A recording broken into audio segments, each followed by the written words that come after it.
Are you tired of feeling stuck in your life and career? Are you ready for a breakthrough? The wait is over. No matter how tough and hopeless your troubles seem, be it anxiety, depression, financial struggles, loneliness, sickness, and disease, there is a mighty God in God's Mercy Revival Ministries through His anointed prophet, drjamesakanbi, who can sweep them away in an instant and turn your life around.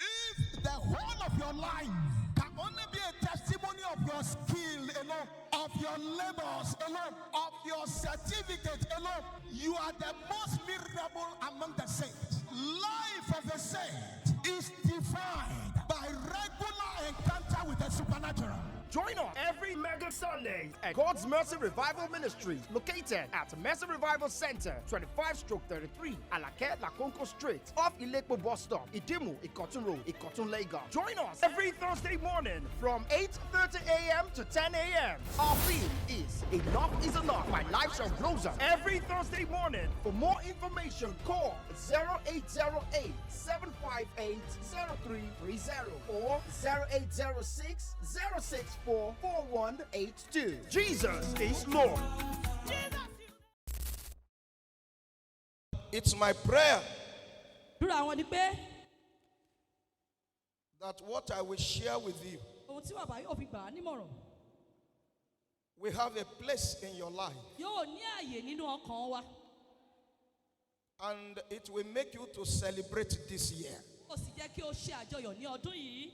Do you hear me? You will celebrate this year. What God has written concerning you, you will become. I say it again, you will become what is said. Your life compared with last year shall have excellence in it. You will see distinction, powerful manifestation, a huge difference between last year and this year. God will show up. He will manifest. God will showcase you to the world.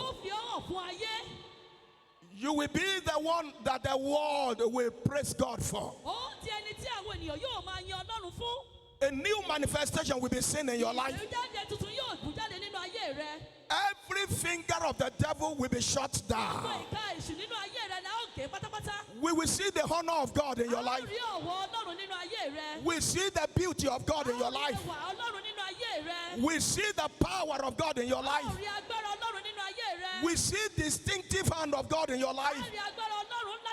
In the name of Jesus Christ, you will represent the anchor of this year. You will be the beauty of this year.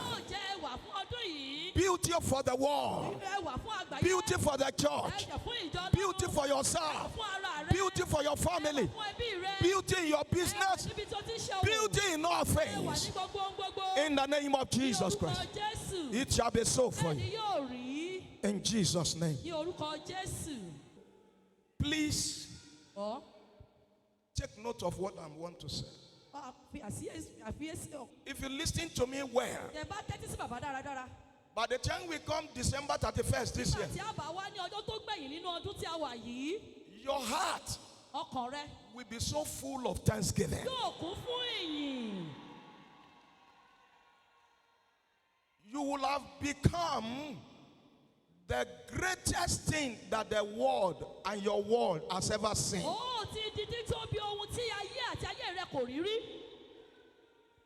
Remember that the topic of my message is the power of nature and nurture. Agbára ìṣẹ̀dá àti ìgbésókè. Agbára ìṣẹ̀dá àti ìgbésókè. All right, nature ìṣẹ̀dá is the inherent things ohun tí èèyàn jogún in a person. nínú ènìyàn. It is that thing that only the hand of God did it. Èyí tó jẹ́ pé ọwọ́ Ọlọ́run nìkan ni ó ṣe. That's nature. Òun ni ti ìṣẹ̀dá. No artificiality in it. Kò sí ayédèrú kankan nínú rẹ̀. Nature Ìṣẹ̀dá. is what you will call hereditary matters. Ó jẹ́ ohun tí a sọ pé ènìyàn jogún rẹ̀. Nature Ìṣẹ̀dá. is like what you call the DNA. Ó jẹ́ ohun tí àwọ̀mọ́ ni àbímọ́ ni. As if you are born with it. Ohun tí a bímọ́ ni. That thing in you that determines the instructions of your life. Ohun tí ó wà nínú ayé rẹ̀ èyí tó ń ṣe àwọn àfiyé ohun tí ayé rẹ̀ tẹ̀lé. That's nature. Òun ni ohun ìṣẹ̀dá. It's inherent. Ó jẹ́ ohun tí a jogún. It's like inborn. Ó jẹ́ ohun tí a bímọ́ ni. It's like a creative kind of stature. Ó jẹ́ ohun tí a ṣẹ̀dá rẹ̀. It's in you. Ó wà nínú rẹ̀. It's supernatural. Ó jẹ́ nípa ti ọ̀run. It's beyond natural. Ó ju ti ohun tí a ṣẹ̀dá lásán lọ. Because no man created it. Ìgbọ́n tó ní kí ṣe ènìyàn ló dáa. That's nature. Òun ni ti ìṣẹ̀dá. Nurture, on the other hand, Èyí tí a sọ nípa bí a ti tọ́jú rẹ̀. is the environmental assistance to development. Àwọn ohun agbègbè yìí tí ó ń ranni lọ́wọ́ fún ìgbésókè. They are the external environment of nature. Àwọn ohun tó wà nípa ti ohun tí a ṣẹ̀dá nìyẹn ní àyíká rẹ̀. They are things that surround nature. Àwọn ohun tó yí ohun tí a ṣẹ̀dá ká ni. They are the one that determines whether nature will be or it will die. Àwọn ni ó ṣe àfihàn bóyá ohun tí a dá bóyá yóò dúró àbí yóò kú. So we are saying Wọ́n wí pé there can be a great nature, a lè ní ohun ìṣẹ̀dá tó tóbi gan. but if the nurture is negative, Tí àwọn ohun tí ó yí ipá tó jẹ́ agbègbè rẹ̀ tó bá jẹ́ ohun òdì. the nature will die. Ohun tí a ṣẹ̀dá yìí yóò dòkú. It's like somebody who is born by a tall father, Ó dàbí ẹni tí a bí kẹ́lẹ́ pé bàbá rẹ̀ ga púpọ̀. a fat mother. Ìyá rẹ̀ sì sanra, ó lómi lára. That's the nature. Ó jẹ́ ohun tí a bí mọ́ ni. Let him come into an environment of starvation. Tó bá wá ní ẹnu agbègbè ibi tí ebi ti ń pani tí ò sóúnjẹ. The nature will disappear. Ohun tí a bí mọ́ yẹn yóò pòórá. So, if any year will be great, Tí ọdún bá máa jẹ́ ọdún tó tóbi. it is a function of nature and nurture. Ó ní fi ṣe pẹ̀lú ohun tí a ṣẹ̀dá rẹ̀ mọ́ àti àwọn tó yí i ká. Nature of a year Ohun ìṣẹ̀dá ti ọdún. is the vision of God for the year. Ó jẹ́ ìrántí Ọlọ́run fún ọdún yẹn. Nature of a year for a church like this Ìṣẹ̀dá fún ìjọ Ọlọ́run bí èyí. is the anchor for the year. Ó jẹ́ ìdákọ̀rọ̀ fún ọdún yẹn. Is what you call my year of beauty for Ohun ashes. tí Ọlọ́run kan gbọ́ ohun tí ó rẹwà fún. That's the nature. Ó jẹ́ ti ìṣẹ̀dá rẹ̀. The year is beauty. Ọdún yìí ó rẹwà. That's the nature. Ó jẹ́ ìṣẹ̀dá tirẹ̀. Beauty, Ó rẹwà jọjọ. glory, Pẹ̀lú ògo. manifestation. Pẹ̀lú ìbújáde ńlá. There's going to be speed. Yóò ní eré tètè. It's part of the nature. Ó wà lára ìṣẹ̀dá rẹ̀. There's going to be distinction. Yóò jẹ́ ohun tó lógo. Part of the nature. Ó jẹ́ nípa ìṣẹ̀dá rẹ̀ náà. There's going to be wealth. Ọrọ̀ yóò wà níbẹ̀. Part of the nature. Ó wà lára ìṣẹ̀dá rẹ̀. There's going to be glorification. Ìtúlógo yóò wà nínú rẹ̀. Part of the nature. Ó wà lára ìṣẹ̀dá rẹ̀. There's going to be an awesome enlargement. Yóò jẹ́ ohun tó lérò dé ńlá. Part of the nature. Ó wà lára ìṣẹ̀dá rẹ̀. Where people find nothing, you find things there. Níbi tí àwọn ènìyàn ti rí ohunkóhun yóò rí ohun rere. Mysterious Ní supplies. ọ̀nà tó yani lẹ́nu. Part of the nature. Ìpèsè tí ó yani lẹ́nu. Exemption from evil. Ìyàkúrò kúrò ní ibi. Part of the nature. Ó wà lára ìṣẹ̀dá Where rẹ̀. the world is crying, Níbi tí ayé ti ń sọ fún. you start to Ìwọ laugh. yóò dó yóò rẹ́rìn-ín. Part of the Ó nature. wà lára ìṣẹ̀dá Where rẹ̀. the world saw nothing, Nígbà tí ayé kò rí ohunkóhun. you find abundance Ó wà there. ní ibi tó lẹ́wà Part lọ. of the nature. Ó wà lára ìṣẹ̀dá It's rẹ̀. the nature of the year. Ṣé ìṣẹ̀dá ọdún yìí? According to God's own Gẹ́gẹ́ bí mind, ọ̀rọ̀ agbára Ọlọ́run. the nature goes into his children. Ìṣẹ̀dá ń kọ sínú ìgògógó. That's the nature. Òun ni ìṣẹ̀dá. It's the nature. Òun It's the nature. ni ti ìṣẹ̀dá. Kai shakabaraba. Nature Ìṣẹ̀dá. has this capacity Ó ní ipá yìí to take you anywhere. láti mú ọ lọ sí ibikíbi. As far as God is concerned, Tó bá nípa ti Ọlọ́run.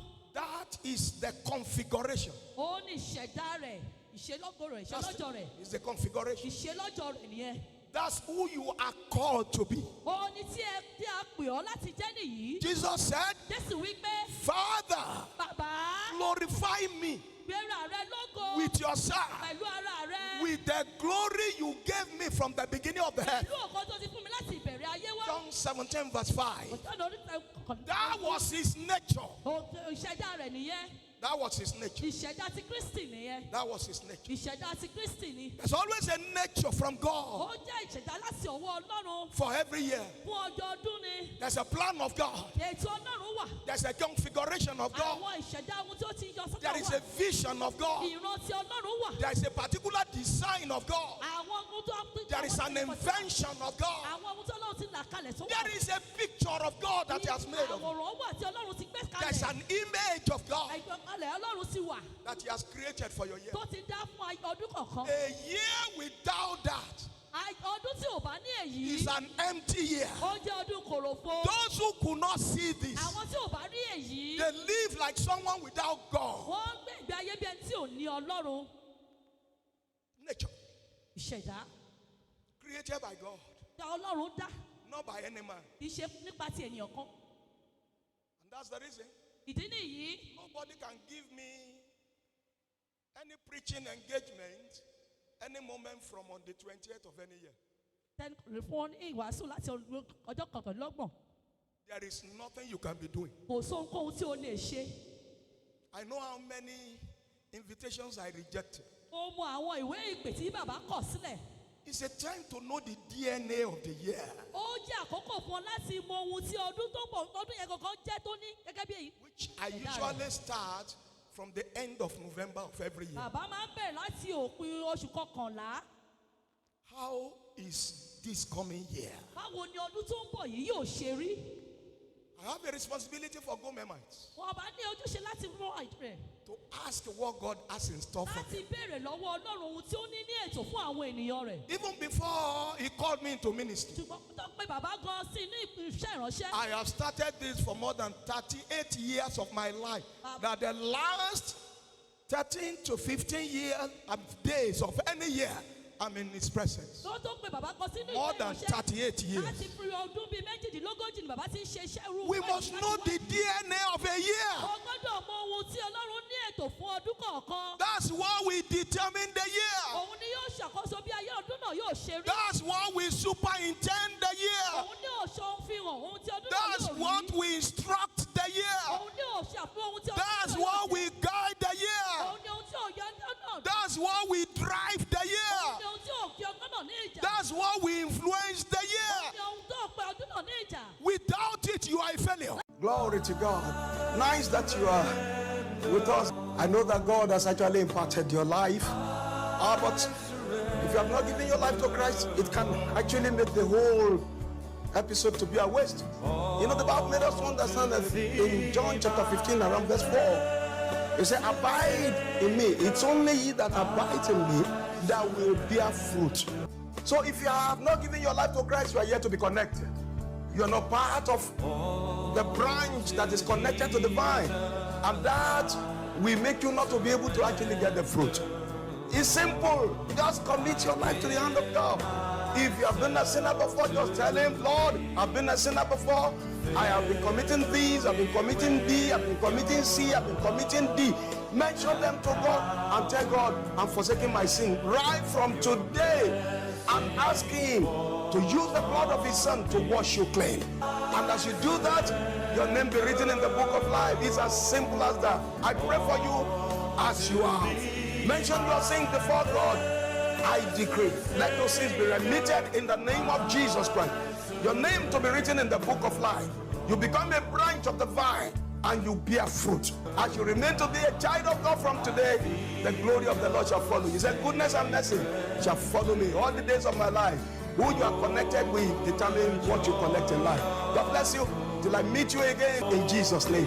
Amen.